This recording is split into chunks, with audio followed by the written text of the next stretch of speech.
Hi friends, எல்லாருக்கும் வணக்கம். நம்ம இன்றைக்கி ஒரு மெடிசனல் பிளான்ட் வச்சு தான் ஒரு ரெசிபி பார்க்க போகிறோம். அது என்னன்னு கேட்குறீங்களா? அது கற்பூரவல்லி, ஓமவல்லி. இதைய நம்ம சளி, காய்ச்சல், இருமல் இந்த மாதிரி விஷயத்துக்கு சாறு எடுத்து குடிப்போம். இப்போ அதில் ஒரு பஜ்ஜி செய்ய போகிறோம். இதை சாப்பிடாதவங்க கூட ஈஸியாக சாப்பிட்டுக்குவாங்க. வாங்க எப்படி செய்யலான்னு பார்க்கலாம். ஃபஸ்ட்டு ஒரு பவுல் எடுத்து கடல மாவு 1 கப் போட்டுக்கோங்க.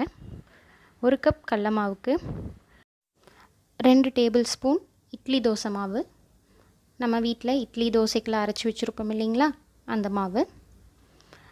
இது கூட 1/4 டீஸ்பூன் பெருங்காயத்தூள், 1 டீஸ்பூன் மிளகாய்த்தூள், டேஸ்ட்டுக்கு தகுந்த மாதிரி உப்பு ஆட் பண்ணிவிட்டு தண்ணி ஊற்றி கட்டி இல்லாமல் பஜ்ஜி மாவு பதத்துக்கு கரைச்சி எடுத்துக்கோங்க. நல்லா கரைச்சி எடுத்துட்டு நம்ம பஜ்ஜி போட்டு எடுத்துக்கலாம். நீங்கள் இந்த மாதிரி செஞ்சு கொடுத்தீங்கன்னா எல்லாருமே ஈஸியாக சாப்பிட்டுக்குவாங்க. கற்பூரவல்லியை யாரும் அவாய்ட் பண்ண மாட்டாங்க. நீங்கள் இதை ஒரு முறை உங்கள் வீட்டில் ட்ரை பண்ணிவிட்டு எனக்கு எப்படி இருந்துச்சுன்னு உங்கள் கமெண்ட்ஸ் எனக்கு சொல்லுங்கள். வாங்க, இப்போ மாவு ரெடி ஆயிடுச்சு, கரைச்சி எடுத்தாச்சு. இப்போது ஒவ்வொரு கற்பூரவல்லி இலையாக எடுத்து போட்டு நம்ம டிப் பண்ணி பஜ்ஜியாக பொரிச்சு எடுத்துக்கலாம். என்ன சூடானனையும் பஜ்ஜி போட்டு எடுத்துடலாம். ஸோ இப்போ நம்மளோட கற்பூரவல்லி பஜ்ஜி ரெடி ஆயிடுச்சு. நீங்களும் இதை உங்கள் வீட்டில் செஞ்சு வீட்டில் இருக்க எல்லாருக்கும் கொடுங்க. இந்த கிளைமேட்டுக்கு தேவையான ஒன்று. டிஃப்ரெண்ட்டாக பஜ்ஜியாக செஞ்சு கொடுக்கும்போது யாரும் அவாய்ட் பண்ணாமல் சாப்பிட்டுக்குவாங்க. அதுவும் இல்லாமல் இது ரொம்ப காரமாகவும் இருக்காது.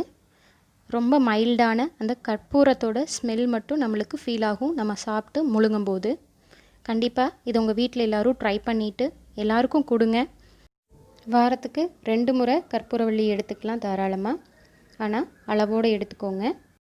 இந்த கற்பூரவல்லி சளி, இருமலுக்கு மட்டும் இல்லைங்க, எலும்பு சம்மந்தப்பட்ட நோய்களுக்கும் ஹெல்ப் பண்ணுது.